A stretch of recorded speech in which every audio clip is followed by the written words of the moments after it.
Today's match is Liverpool versus Man City, or Klopp versus Guardiola. Man City comes out in their 4-3-3, Liverpool in their 4-2-3-1. But now let's talk about what Liverpool is like when Man City is in possession.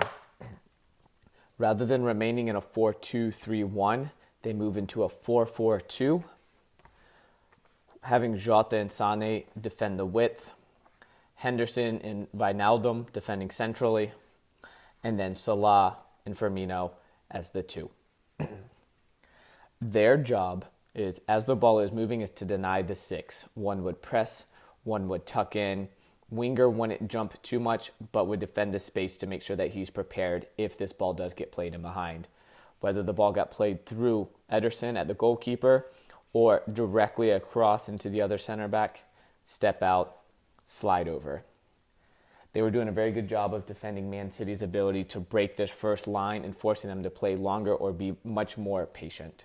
So, Man City switches into a 4-2-3-1 shape. Liverpool retains their 4-flat-4-2. One of the center midfielders would drop, allowing the fullbacks to push on. The other reason for this switch is because with the 4-4-2 of Liverpool, yes, their wingers are here to help. They still left a lot of space in behind to the width of either Henderson or Wijnaldum. We would see De Bruyne as the 10, actually positioned similar in the same position as Jesus up top. You don't see this a lot from Man City's front, too. They're usually in different lines. But what they're trying to take advantage of is the blind side of the midfielders. Would come here, last moment would drop into this here, and either he's able to find that player in here or find the fullback. Now, another way that they would build three at the back was if they're like this here. The midfielders would stay, fullback would tuck in, look to find the ball here, would stay inside to open up that diagonal. Again, would move blind side, find this in here, and then try to find the winger in this gap so that they could create this positional superiority. What we'd see is Andy Robertson actually held a much deeper position due to the threat of the counter of Man City. At times, Trent Alexander-Arnold would be able to get on because Henderson would be dropping into this gap as they traditionally do. He would push on, and then their wingers are in the gaps of the midfield four and the back four of Man City.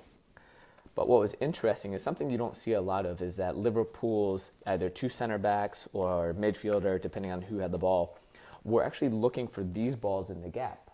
This match, center back has the ball, looks to find him in there. Or fullback picks it up, finds the midfielder, tries to find him in there.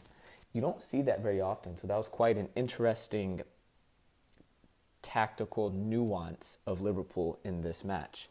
And the reason why I think they were so successful with that is because they had a heavy focus on overloading these gaps in behind. They were looking to overload this back four, and we could see them being eager to try to find that space in behind of Man City when the ball would get out to Trent Alexander-Arnold. His first thought was not so much into here, but could they use the pace of their front four with a long diagonal in behind? Maybe not. There was an opportunity into the box early on, but I think it was probably the second or third pass of the game out to Trent Alexander-Arnold. Head gets up. All in all, this was a tactical battle between two world-class managers, neither willing to sacrifice a pawn to capture a king.